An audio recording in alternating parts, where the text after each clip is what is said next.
Good afternoon, I'm Alan Unell, and this series of videos is Healthcare Advocacy, where we address problems in the healthcare system and take actions to make a better system for all of us. We have a number of topics today, some research on cancer and a study on atrial fibrillation. Before we get to it, down below in the YouTube description box, you'll see a link to the Healthcare Advocacy newsletter.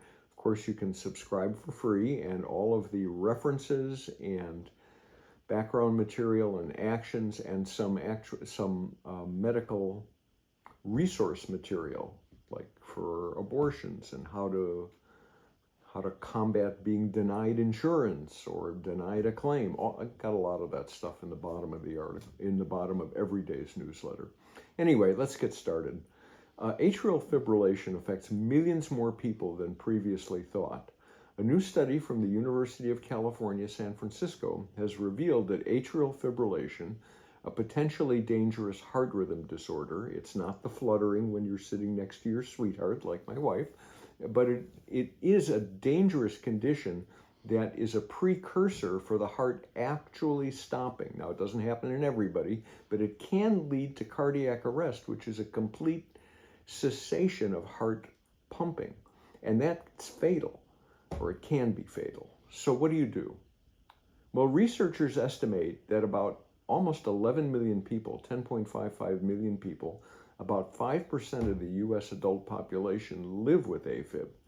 The figure dwarfs the 3.3 million that experts had long cited, and it paints a stark picture of an underdiagnosed condition. The study found that over time, people with Afib now tend to be younger, have higher blood pressure, and diabetes. The trend suggests that the condition is no longer just a concern for the elderly. So you need to protect yourself. There are some factors like age and family history. Not much you can do about that. But there are some things you can do that are manageable. And some steps occur. Maintain a heart-healthy diet rich in fruits and vegetables and lean proteins. Manage your blood pressure through medication, changing your lifestyle, whatever. Get the blood pressure down. Limit alcohol and caffeine consumption. Quit smoking. They're all really important because they put undue burden on the heart. By understanding your risk and taking proactive steps, you can help safeguard your heart health for years to come. If you feel that fluttering, call the doctor if you're not sitting next to your sweetheart. I have a link to the Medical News Today article on this in the newsletter. Enjoy that. Let's talk about sex and immunotherapy, because immunotherapy for cancer treatment, it turns out, is way more complicated, and it's not a one-size-fits-all menu item. So researchers at St. Louis University School of Medicine investigated differences in T-cell responses between male and female patients with lung cancer, and it might help direct the future of treatment. T-cell responses are part of the adaptive immune system, part of the body's smart system that monitors for threats and fights those threats with customized defenses, customized to your body. Some patients have better T-cell responses than others, and some patients respond better to immunotherapy. Research findings that were recently published in Cancer Immunology Research, that's a medical journal, and I have a link to that in the newsletter, show that a protein called CXCL13 has been linked to immunotherapy response in patients, and it's more highly expressible in females than in males. Additionally, researchers found that CXCL13 expression is a better marker of immunotherapy response in females than in males. So you can see that this is complicated. Researchers used single-cell RNA sequencing in human data sets to understand more about differences in how male and female immune systems respond to tumors. Single-cell RNA sequencing lets scientists learn what's happening inside individual cells. Using this technology, they determined that T cells that infiltrate female tumors are highly activated and ready to identify tumor cells and kill them. They also noted immune suppressive T cells present more frequently in male tumors than in female tumors. So we're going to have tailored immune response therapies, partly based on sex. Well, that's good to know this. Anyway, when we get infected with a virus, the immune system generates a population of cells that remember that virus and do a better job of eliminating it from your body. So the immune system does the same thing against tumors. When there's immunotherapy, you're teaching the immune system how to react to the tumors, and it remembers that. The memory response against that tumor partly generates long-term remissions that can be seen in patients who've been treated with immunotherapy. Now, before the advent of immunotherapy, cancer treatments were very hard on the body and not tumor-specific, or in the case of small molecule drugs that targeted specific proteins inside the tumor cells, frequently they became resistant to therapies. I hope that I was clear about that, is that those treatments, the cancer cells, actually, they themselves learn to be resistant to further treatment. And of course, that's deadly for the patient. I hope I said that so it was comprehensible.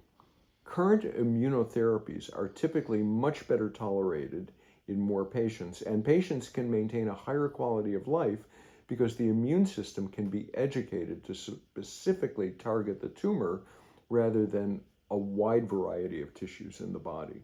Because immune response against tumors are different between the sexes, it seems to make sense that potentially different treatments for male and female patients are likely to come down the pike. Anyway, there's more to come about this in the future. We just have to keep our eyes on it. I have a link to the St. Louis University news press release on this research, and you can go and read that. Florida to seniors get COVID. He's at it again.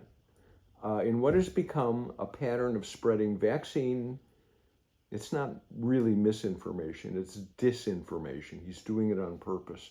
The head of the Florida Health Department is telling Floridians and others at highest risk from COVID-19 to avoid most booster shots, saying that they are potentially dangerous. There is a link to the Kaiser Family Foundation report for this.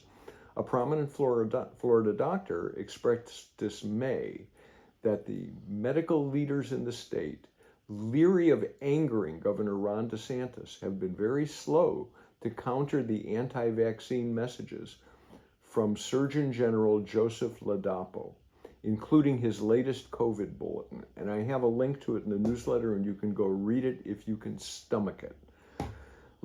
Ladapo is a DeSantis appointee, and he is the top official in the state's health department. The bulletin makes a wide variety of false claims and unproven claims about the efficacy and safety of modified RNA-based COVID vaccines by Pfizer and Moderna, including that they could threaten the integrity of the human genome. I call bullshit. All of this has been discarded as just garbage so long ago. I don't know how this guy continues to spread this garbage, because what will happen if more people, especially the elderly, don't get the COVID vaccines, they will die. We know that's going to happen, and here he is encouraging that behavior. He's just a horrible individual. I know he went to med school, and I know he has a license, but I think it's time for somebody to seek that his license be suspended. I'm not going to repeat all the disinformation. You can read it in the COVID bulletin if you literally have the stomach for it. My advice to you, get the latest COVID vaccine. One came out about 3 weeks ago. We are the third week of September 2024. Go to almost any pharmacy, and if you have insurance, you get it for free, nearly free. Okay, I do also include in the newsletter the CDC official recommendations for COVID vaccination. And if you're interested, go read those, because that's not disinformation. That's real data backed by science. Okay, let's talk about prescription shenanigans. The rising cost of prescriptions can be a matter of life and death for some patients. Competition between brand name and generic drugs should, In theory, push prices down, you'd think, huh?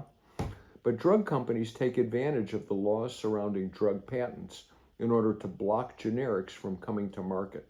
They just keep repatenting the same medication without actually changing it to a significant degree. The Affordable Prescriptions for Patients Act will stop drug companies from misusing patent law to keep prices for biologic drugs like cancer therapies and vaccines sky high. When a drug company creates and patents a new drug, they have the right to be the exclusive seller of that drug for 20 years. They set the price as high as they want during that period. But sometimes companies keep applying for new patents on the same drug to extend their monopoly pricing even longer, even though the drug is not materially changed. Some of the things they do is, if it's a pill, they change the coating. Maybe they change the color of the coating. They get away with this stuff all the time. Now, when a drug company strategically applies for and amasses dozens of approved patents on a single drug, it creates what's called a patent thicket. These thickets wrap the drug in so many patents that no competitor, like a generic manufacturer, could ever challenge them all. The outcome? The generic alternatives to expensive drugs can never be made or sold. Competition is eliminated before it can even begin, and patients end up paying ludicrous prices for life-saving medications. The drugs we need to stay healthy should be affordable. But in 2021, at least 8% of adults didn't take medication as prescribed due to cost. If Affordable Prescriptions for Patients Act passes, we'll see savings at the pharmacy counter because lower-priced biologic drugs will be able to more easily compete with brand-name versions. The bipartisan Affordable Prescriptions for Patients Act has passed the Senate. Now we need the House of Representatives to put this bill on the president's desk. The House could vote on the bill in just a few days, so don't wait. Tell your representative to support it. There is an action you can take on your just by clicking on a link, and it'll automatically send an email to your representative. It's really easy, and what I'll do is I'll put the URL for that site that has the direct link into the YouTube description box, so you can just send it right away. It's the fastest thing. That's what I've got for you today. If you have questions, comments, concerns, please send them to me in the YouTube description box or at healthcareadvocacy1@gmail.com.